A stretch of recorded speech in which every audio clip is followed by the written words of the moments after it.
कब है बसंत पंचमी और क्या है शुभ मुहूर्त, किस समय हमें पूजन करना है, क्या उपाय इस दिन बहुत खास हैं जो करने चाहिए। पंचांग के अनुसार इस साल 2026 में 23 जनवरी को बसंत पंचमी का पावन पर्व मनाया जाएगा। बसंत पंचमी के दिन मां शारदा की पूजा करने से, आराधना करने से और कुछ उपाय करने से हमें बल की, बुद्धि की, विद्या की प्राप्ति होती है और मां सरस्वती का आशीर्वाद रहता है। सबसे पहले मैं सभी को एक बात बताना चाहती हूँ कि माँ लक्ष्मी की आराधना सभी करते हैं और सभी चाहते हैं कि माँ लक्ष्मी उनके घर निवास करें, लेकिन क्या किसी को पता है कि जिस घर में माँ लक्ष्मी रहती हैं, हो सकता है वहां पे माँ सरस्वती ना विराजमान हो, लेकिन जिस घर में माँ सरस्वती का वास हो जाता है उस घर में माँ लक्ष्मी सदैव सदैव के लिए वास करती हैं। लक्ष्मी माँ तो आ जाएंगी, लेकिन चंचलता है माँ लक्ष्मी के अंदर, और अगर आप चाहते हैं कि माँ लक्ष्मी आपके घर सदैव निवास करे तो इसके लिए आपके घर पे माँ सरस्वती की कृपा जरूर होनी चाहिए। क्या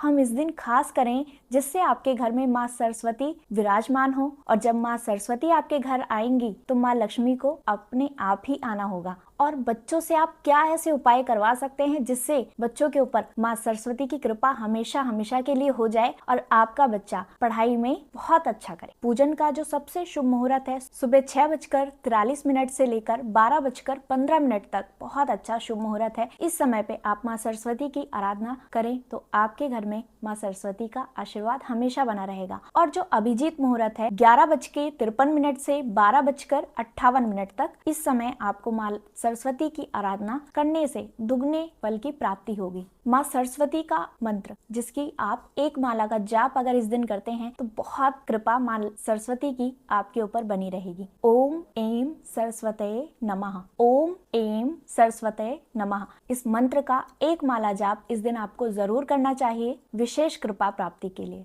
इस दिन आप सुबह उठिए, स्नान कीजिए, पीले या सफेद रंग के वस्त्र धारण कीजिए और अपने घर में माँ सरस्वती की प्रतिमा स्थापित कीजिए, घी का दिया जलाइए और बैठ के एक माला इस मंत्र का जाप कीजिए। आप देखना आपके जीवन में कितनी शांति आती है, कितना ऐश्वर्य आता है। और आप अगर किसी भी चीज को बहुत ज्यादा असमंजस में है कि आप ये कार्य करना चाहते हैं लेकिन आप बहुत ज्यादा कंफ्यूज हैं, आपको समझ नहीं आ रहा कि आप क्या डिसीजन लें, तो इस दिन आप इस मंत्र का एक माला जाप करिए। उसके बाद में आप अपने मन में विचार कीजिए, आपके लिए जो सबसे अच्छा डिसीजन होगा वो ही आप लेंगे और आप देखना उस डिसीजन की वजह से आपकी लाइफ कहां से कहां पहुंच जाती है। और सबसे विशेष हो जाता है कि इस दिन आपको एक संकल्प लेना चाहिए, ऐसा संकल्प जो आपके जीवन को बदल दे। संकल्प में आप किसी भी चीज का संकल्प लें, जैसे कि आपकी कोई भी बुरी आदत हो उसको आप छोड़ना चाहते हैं तो इस दिन आप संकल्प ले सकते हैं। माँ सरस्वती आपके ऊपर जरूर मेहरबान होंगी और आपकी बुद्धि में ऐसा परिवर्तन आएगा कि आपकी जो भी बुरी आदत है और आप दिल से चाहते हैं उस आदत को छोड़ना, लेकिन बहुत कोशिशों के बाद भी आप उस आदत को छोड़ नहीं पा रहे हैं,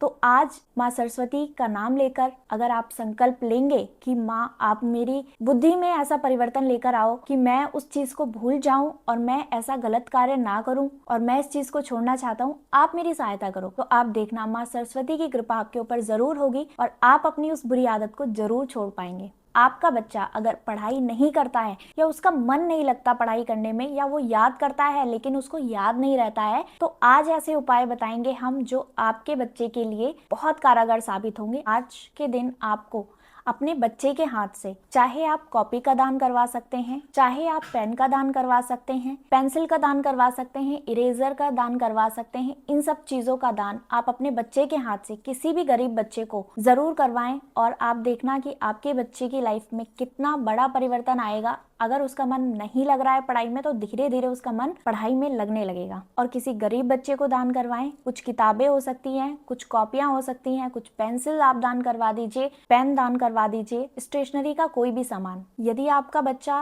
12 साल से कम उम्र का है और आप चाहते हैं कि आपका बच्चा बहुत ही तेजस्वी बने, बहुत बुद्धिमान बने, तो बसंत पंचमी के दिन एक बहुत कारगर उपाय है जिसे करने से आपके बच्चे की बुद्धि में बहुत परिवर्तन आएगा, उसे ज्ञान की प्राप्ति होगी। क्या उपाय करना है? तुलसी का एक डंठल लेना है आपको और उसे शहद में डुबोइए। शहद में डुबोने के बाद में आपका जो बच्चा है उसकी जीवा पे एम लिखना है। स्क्रीन पे आपको लिखा हुआ दिख जाएगा। अगर आपका बच्चा सही से बोल नहीं पाता है, बहुत सारे बच्चे हैं आजकल जो बोलने में बहुत ज़्यादा तुतलाते हैं या बहुत ज़्यादा अटकते हैं या उनकी वाणी एकदम साफ नहीं निकलती है, तो ये उपाय उन बच्चों के लिए भी आप करवा सकते हैं और इस उपाय से बहुत चमत्कारिक लाभ देके गए हैं। इस उपाय को आप ज़रूर करिए। बच्चे की जीवा पे एम लिखना है और माँ सरस्वती से प्रार्थना करनी है कि मेरे बच्चे को ये दिक्कत है, ये परेशानी है और वो जल्द ही दूर हो, उसका निवारण हो। तो माँ सरस्वती आपकी बात जरूर सुनेंगी और आपके बच्चे को उनका आशीर्वाद जरूर मिलेगा।